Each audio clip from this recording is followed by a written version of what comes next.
არის დაშინებების, დაშანტაჟების, სამსახურიდან გათავისუფლების ცნობები.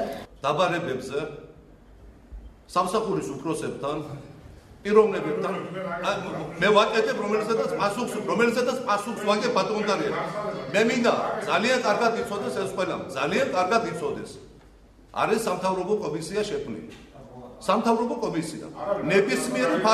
ნებისმიერი ფაქტი იქნება ეს აფიქსირებული და იქნება კომისიაზე წარდგენილი. ბატონო დარიე, ამ თემებზე შეიძლება ესაუბროთ სხვა საუთრალ, მაგრამ მეულუდი პრეკვანცესა ცოტა ესეთი საუბარი არ გამოვა, რომ არავის არ იბარებს. ამიტომ ბატონო დარიე, ჩემი თხოვნა არის თითეულმა საკრებულოს წევრმა ავიღოთ პასუხისმგებლობა. მე გეუბნებით, არჩევნები არ შესულა ფაზაში. ეს ხდება უკვე არჩევნების დაწყებამდე 4-5 თვით ადრე. მე უკვე მივჩენები ვარ იმ რეალურ ძალებს, რომლებიც ამოქმედებიან და ჩვენ მივართ კატასტროფამდე.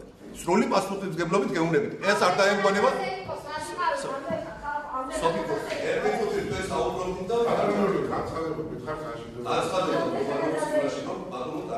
არჩევნებამდე შენარჩუნებული იქეს თერჯოლეში და იქ შენარჩუნებული საარჩევნო გარემო თუ ჩვენ ცივილიზებულს უწოდებთ როგორც შეერთების ცივილიზებულ სამყაროს ისე იქნა შენარჩუნებული საარჩევნო გარემო.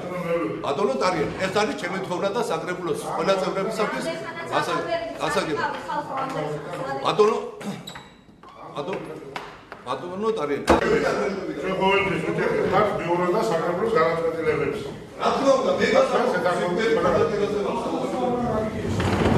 იმიტომ რომ ის ადამიანი ვინც ახლა განცხადებას აკეთებდა მთელი ცხოვრება არჩევნების გაყალბებით იყო დაკავებული და რატომღაც ეხლა გახდა დემოკრატი და ამიტომ ეს სიტყვები ჩემთვის ძალიან ცუდი მოსასმენი იყო და ამიტომ დავტოვე პროტესტის ნიშნად სხდომა. ახლა გავუჩნდათ ოპოზიციონერების სრული და ამდენ ხალხს რო აშანტაჟებდნენ, აშინებდნენ, ასეთი ადამიანი დემოკრატები ვერ გახდებიან და ესეთი ადამიანები დემოკრატიულ ქვეყანას ვერასოდეს ვერ ააშენებენ და ამიტომ მე ჩემი პოზიცია გამოვხატე.